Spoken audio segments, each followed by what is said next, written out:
मेरा दिल करता था कि मैं अपनी जान ले लूं या फिर अपने शोहर को जान से मार दूं। जो अजियत उसने मुझे दी थी, अब मैं पागल हो चुकी थी। मेरा शोहर मेरी समझ से बाहर था। उसके दिमाग में क्या चल रहा था, अगर ये बात मुझे पहले समझ आ जाती तो शायद आज मेरी जहनी हालत ऐसी ना होती। मुझसे पहली नजर की मोहब्बत का दावेदार मेरा करोड़पति शोहर, मुझ पर लाखों खर्च करने वाला, घर में मुझसे जानवरों की तरह काम करवाता था और कहता, ऐसी अनोखी मोहब्बत मैंने कहीं नहीं देखी थी। ना सिर्फ काम बल्कि रोज एक नया फैंसी जोड़ा पहनाना, फिर उस जोड़े का घर से गायब हो जाना। ये सब कुछ मेरी समझ में तब आया जब मेरी जिंदगी बर्बाद हो चुकी थी, सब कुछ खत्म हो चुका था। कौन कह सकता था कि बज़ाहिर ऐसा सुलझा हुआ नौजवान अंदर से इतना घटिया और अजीब सा होगा, जिसका मोहरा मैं बन चुकी थी और मुझे खबर भी ना हुई। उस करोड़ों की जायदाद के पीछे मुझ जैसी आम सी देहाती लड़की का हाथ होगा, ये बात मुझे खुद भी मालूम नहीं थी। मेरा नाम गुलनाज है और मेरी उम्र लगभग 18 साल के करीब है। मेरे घर में एक मैं और मेरे अम्मा अब्बा के अलावा मेरा एक छोटा भाई था। हम गांव के सादा इंसान थे। अब्बा किसान था, हमारी अपनी जमीन थी जिस पर वो काश्तकारी करता और हमारा गुजर बसर हो जाता। मैंने कोई ख्वाब वगैरह देखने की आदत ना डाली थी, लेकिन मैं इस बात से बेखबर थी कि मेरी जिंदगी में वो होने वाला है जिसका मैंने ख्वाब देखना तो दूर कभी सोचा भी ना था। आम दिनों की तरह आज भी मैं जमीन से ताज़ा सब्जी लेने के लिए घर से निकली थी जब एक तेज रफ्तार गाड़ी मेरे पास से गुजरी और धूल उड़ाती दूर जाकर रुक गई। मैं चुप करके आगे बढ़ गई। जब एक नौजवान मेरे पास आया, उसे देखते ही मैंने फौरन अपने दुपट्टे से अपना चेहरा ढांप रखा था, लेकिन शायद वो देखने में कामयाब हो गया। इससे पहले कि मैं आगे बढ़ती, वो अचानक मेरे सामने आया और माजरत करने लगा कि उसकी तेज रफ्तारी की वजह से मुझ पर धूल मट्टी उड़ी है। मैंने उसकी तरफ देखा और कहा, साहब, हम गांव वाले लोग हैं और हमारी रगों में खून के साथ ये मट्टी भी दौड़ती है। हमारा तो काम ही ऐसा है, आप फिक्र ना करो। मुझे बुरा नहीं लगा। इससे पहले कि मैं आगे बढ़ती, एक बार फिर वो मेरी तरफ देखने लगा और फिर मेरा शुक्रिया अदा करते हुए आगे निकल गया। मैं तो हैरान थी कि अजीब इंसान था, माफी मांगने आया था और मुझे ही शुक्रिया कहकर चला गया। खैर, मैंने उसकी बातों पर ध्यान ना दिया और जाकर सब्जी ली और फिर घर आ गई। लेकिन आते हुए आस पड़ोस के सभी लोग मुझे काफी हैरत से देख रहे थे। न जाने कौन सी खबर उनको मिल गई थी जिसको ये सब मिर्च मसाला लगाकर बयान करने वाले थे और मुझे क्यों इस तरह से देख रहे थे। मैं इन्हीं सोचों में घर में दाखिल हुई तो घर का अजीब सा माहौल था। हर तरफ खामोशी ही छाई हुई थी। अम्मा अब्बा एक कोने में सर जोड़े बैठे हुए थे और ऐसा तभी होता था जब उनको कोई अहम बातचीत करना होती थी। मैंने भाई की तरफ हैरानगी से देखकर वजह पूछना चाही तो उसने खामोशी का इजहार किया। मैं भी खामोशी से बावर्ची खाने में आते ही रात के खाने की तैयारी करने लगी। अब उन सबके दरमियान जो भी खिचड़ी पक रही थी वो तो सामने आ ही जानी थी। जैसे ही मैं काम से फारिग हुई, अम्मा ने इशारे से मुझे अपने कमरे में आने का कहा, जहां अब्बा पहले ही से मौजूद था। मुझे देखते ही अब्बा ने मेरे सर पर हाथ रखा और मुस्कुराकर बाहर चला गया। मैं हैरान परेशान अम्मा के बोलने का इंतजार करने लगी कि आखिर ऐसी भी कौन सी बात हो गई जो सुबह से सब लोग ऐसे बर्ताव कर रहे हैं। अम्मा, क्या बात है? और फिर अम्मा कहने लगी, तेरी शादी की उम्र हो गई है।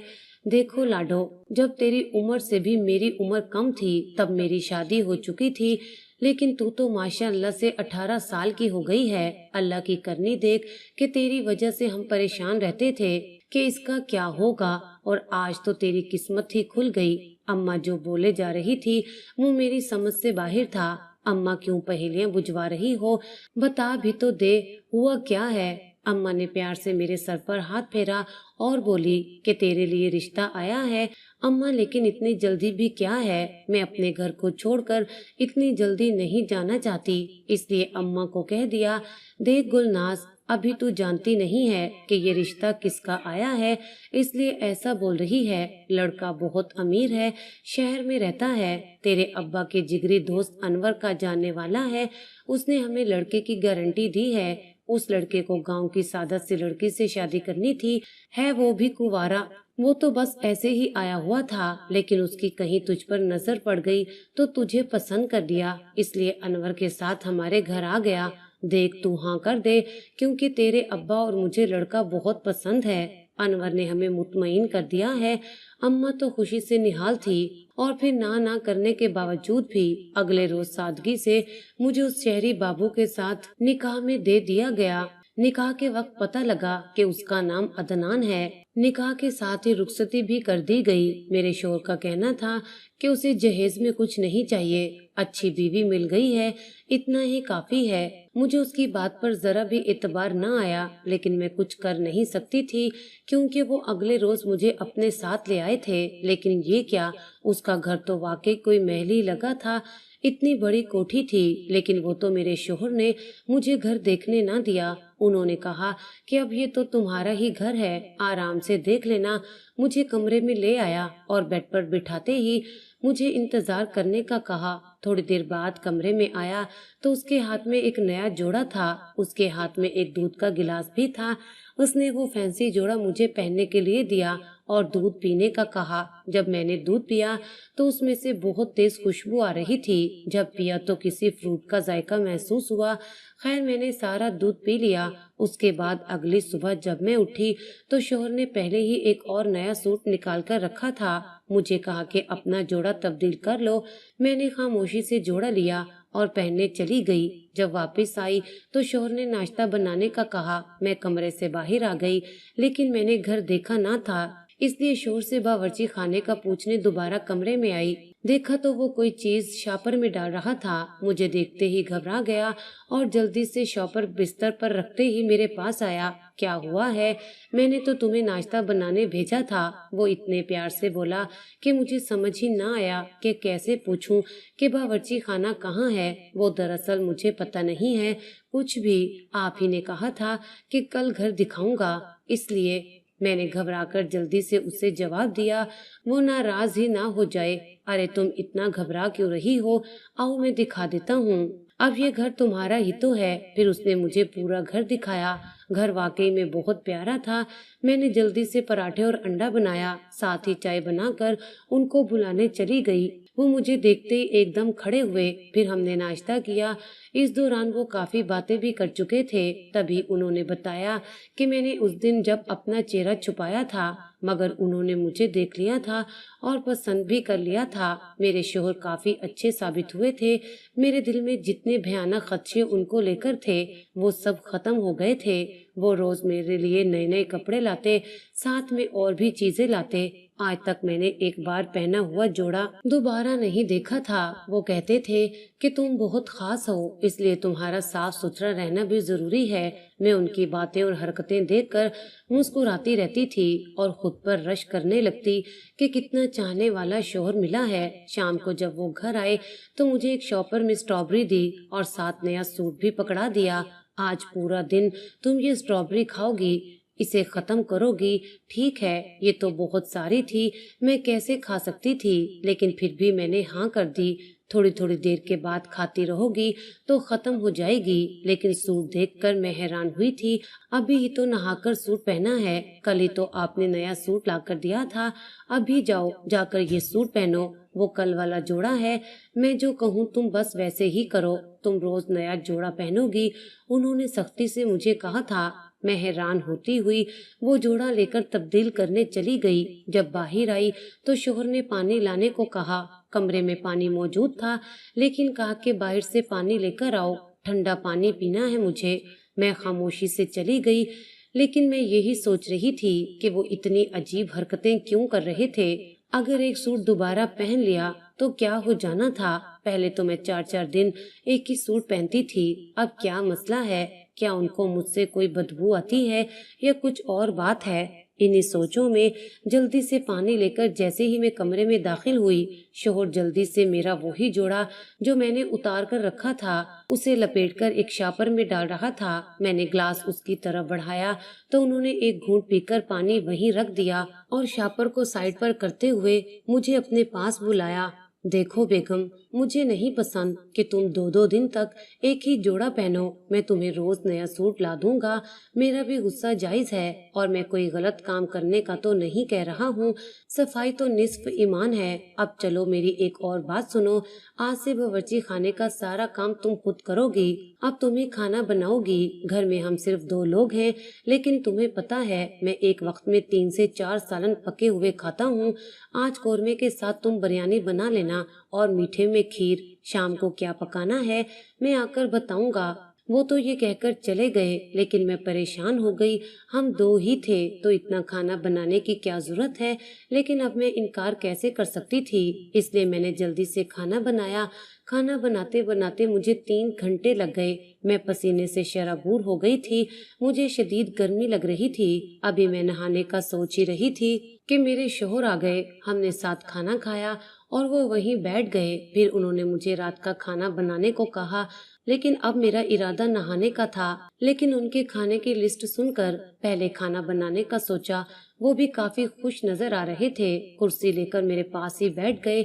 मैं काम के साथ साथ बार बार स्ट्रॉबेरी भी खा रही थी। शोहर की नजरें मुझ पर ही थीं। शाम के 6 बजे जब मैं फारिग हुई तो अब बर्दाश्त खत्म हो चुकी थी।